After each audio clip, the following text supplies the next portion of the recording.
HQs. The following morning, we were sitting at home. Just as I had denied my chicken feet plan, Bernie said he had only wanted me to enjoy his Bernard's full English breakfast. Nothing else. Then he said, "What are we going to do today? Something interesting, I hope." "Ocean Park, maybe Disneyland?" I suggested. Bernie looked shocked. "Ocean Park? Disneyland? I think there's been some misunderstanding. I'm not interested in theme parks. I want to discover Hong Kong, its culture, learn about the city's history." "Shopping in Mongkok?" I asked helpfully. "It's such a pity there is nowhere to go in Hong Kong," started Bernie. "We have such glorious countryside in England and an endless coastline.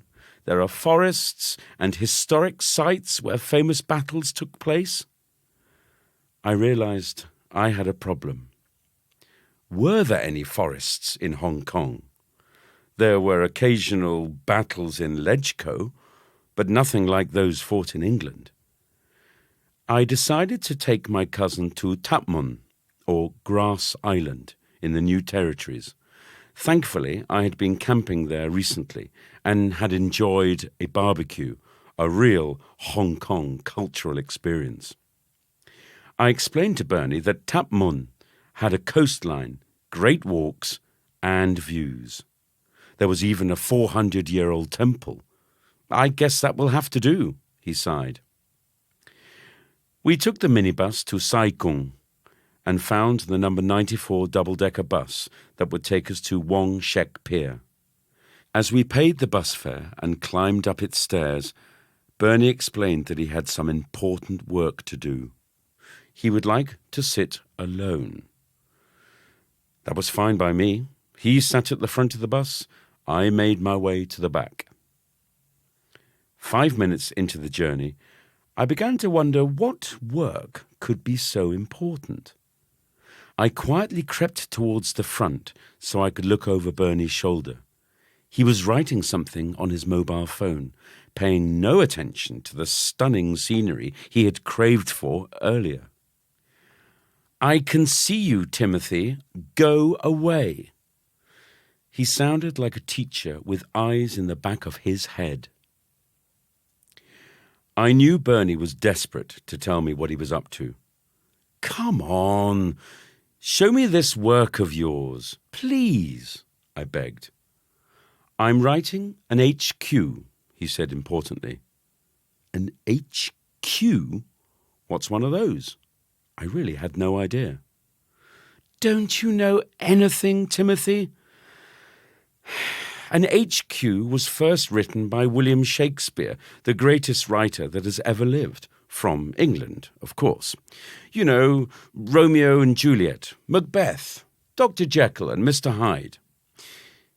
Now, my school principal is crazy about Shakespeare and always drones on about him. "Is this a dagger I see before me? Romeo, Romeo," and so on. I was pretty sure Dr. Jekyll and Mr. Hyde was written by someone else. Bernie continued with his lecture on English literature. Shakespeare invented the HQ.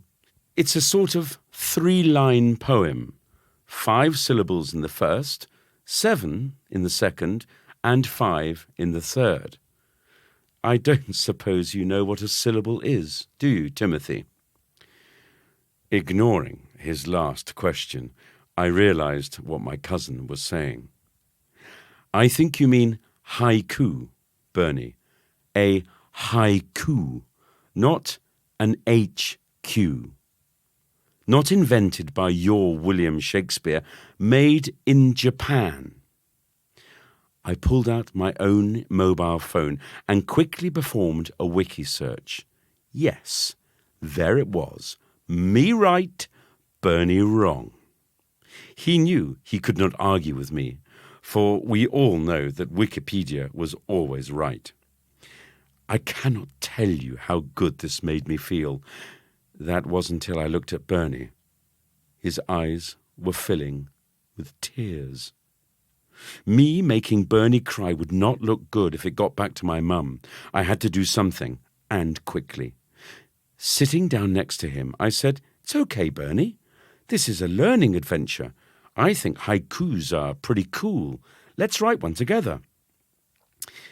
My cousin looked sad, unsure of whether he could trust me. "I'll do one about England, Bernie. You do one on Hong Kong." My cousin nodded. We both began tapping into our mobile phones and counting syllables on our hands. 30 minutes later, our bus arrived at its destination. It was time to share our haiku efforts. Bernie went first. The Tapman pathway, through forest roads and the sea, guiding us to peace. "That's pretty good," I said encouragingly, secretly counting the syllables. Bernie's was better than mine. "Let me compare thee to a long London summer, violent typhoons." "We don't have typhoons in England," said Bernie. But I was relieved. He was back to his normal self. We high-fived, our first. Walking along the pier, I pretended to make a phone call. "Who are you calling, Timothy?" Bernie asked. "HQ," I answered.